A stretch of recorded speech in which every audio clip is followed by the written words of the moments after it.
ஆத்ம நமஸ்காரம். ஸ்ரீலட்சுமி சாய் தன்வந்திரி கிளினிக்ல இருந்து டாக்டர் சிந்து.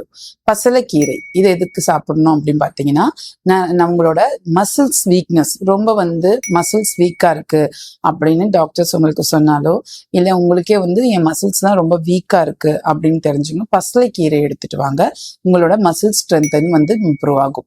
கொடி பசலைக்கீரைன்னு ஒண்ணு இருக்கு. கொடி பசலைக்கீரை எடுக்கிறதுனால என்ன ஆகும்னா, ஒயிட் டிஸ்சார்ஜ் லேடிஸ்க்கு இல்ல இப்ப இருக்கிற டீனேஜர்ஸ்க்கு இந்த ஒயிட் டிஸ்சார்ஜ் வர்றது கம்ப்ளீட்டா குறையும்.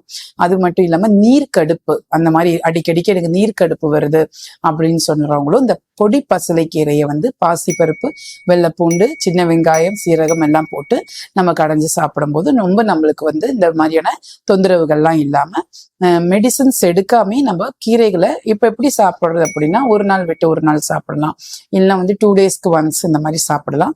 இப்படி இந்த கீரையோட பெனிஃபிட்டை தெரிஞ்சு இதுக்கு யாருக்கெல்லாம் தேவைப்படுதோ அந்த மாதிரி எடுத்துட்டு வாங்க. ரொம்ப கீரைகளோட குணங்களை தெரிஞ்சு அதை எடுக்கும் போது இன்னும் நம்மளுக்கு இது சாப்பிட்றதுனால தான் எனக்கு இந்த தொந்தரவுல இருந்து நான் வெளியே வந்திருக்கேன் அப்படின்றத.